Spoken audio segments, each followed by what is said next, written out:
Tonicity then is extremely important for speech functioning. And I'm going to explain to you not only oral motor functioning, but in fact content, form, and use. That is ideation, syntax, as well as phonology, and pragmatics. We'll come back to that. Body stability, and that very much relates to the next one too, body segmentation, really the next, all four of these go together, but body stability. Something about speech. I can talk to you and at the same time do lots of different things. First of all, I can talk to you from a speech posture, a stable posture, and not do very much.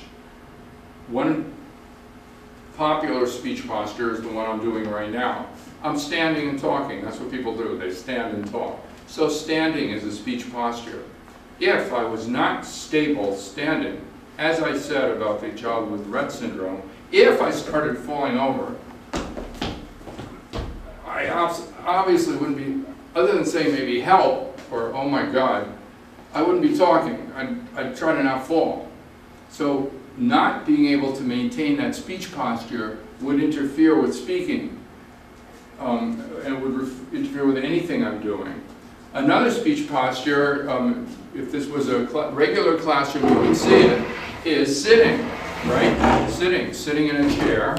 That's we often talk, that's the posture we and children speak in, or sitting while playing, such as this, on the floor. This is a speech posture, this kind of sitting.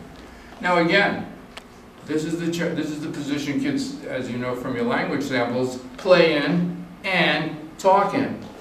And again, if they could not support themselves, if they went to a hyperextension and fell backwards each time, they wouldn't be doing a lot of speaking. So they need to have a stable speech posture. Another speech posture is side sitting. Kids talk like this. I forget if you saw my kids talking on the bed or whatever. They may have, I think, they may have gotten into this position.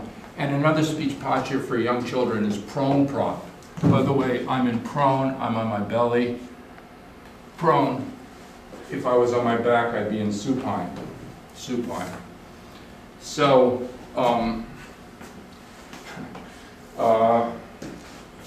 wasn't too clean here, but what can I do? So maintaining a stable speech posture is very important. When I'm doing a live class, sometimes I'll ask students to do the following. Slump forward, put your feet up and try to talk. I destabilize sitting, and you'll see how you might want to try that if you can. Slump forward, get your hands off of everything so you're not supported in any way, and try to talk. I can't even keep my feet up, I'm too old for that. It's too much. You can't, and what happens is, if you're not stable, you're not able to do this. Segment your body, maintain segmentation. Meaning, body segmentation means moving one part of the body independently of others, which allows you then to coordinate, that is, then move parts of your body with others to do skilled motor acts, but do it intentionally, under your own control, not being forced to. But like, for example, I want more Coke. I'm going to reach, I've coordinated my hand movements. This is a palmar grasp. I'm grasping this, and now I'm bringing it to my face. I'm having my Coke. I'm bringing this hand together with this hand. I'm able to, by the way, move these parts of my body independently of these parts. This isn't moving when I do this. So that I can bring it over here and move it if I want to and do something skilled and intentional. Or these more or less, not totally independently, but the fingers, at least these two move relatively independently, so I can take a straw out or put a straw in.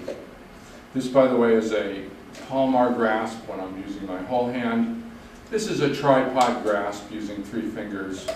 And this is a neat pincer grasp using 2 fingers. And because I can move again, parts of my body independently, I can then move them together.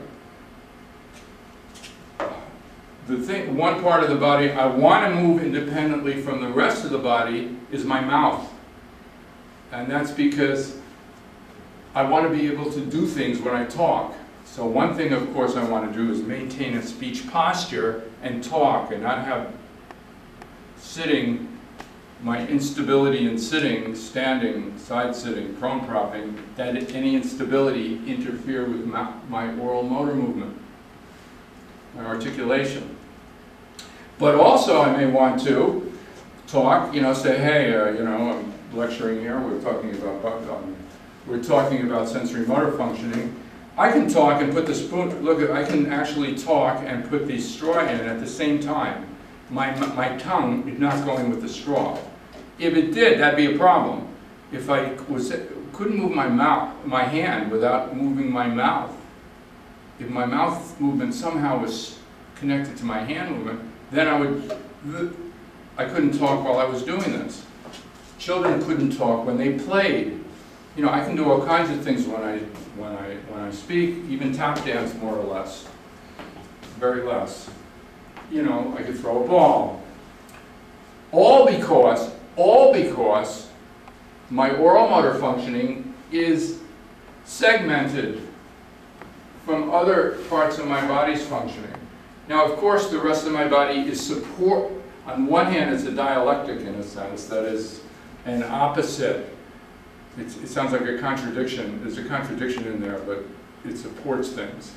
On one hand, my mouth can move independently from the rest of the body. On the other hand, it's my entire body that's doing something to support my mouth so it can do that.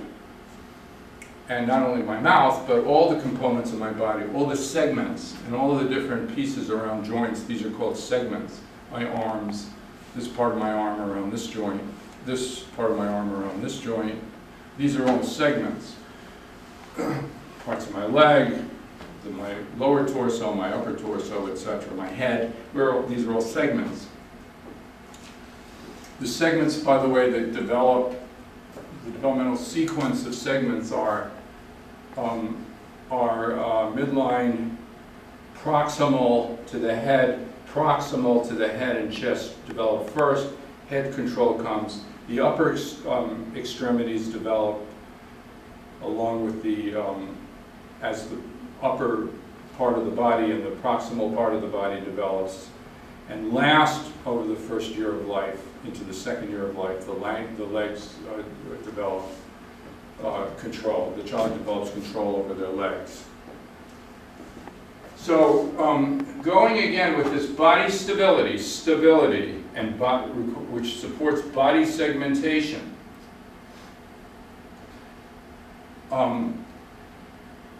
I want to say this, that what supports body stability and body segmentation, that is maintaining a speech posture without hassling falling over, and moving parts of the body independently of one another so that then you can move them together or apart from one another. That is, one movement doesn't affect another unless you want it to. That kind of thing is supported by platforming or by establishing bases of support. Let's stop right here.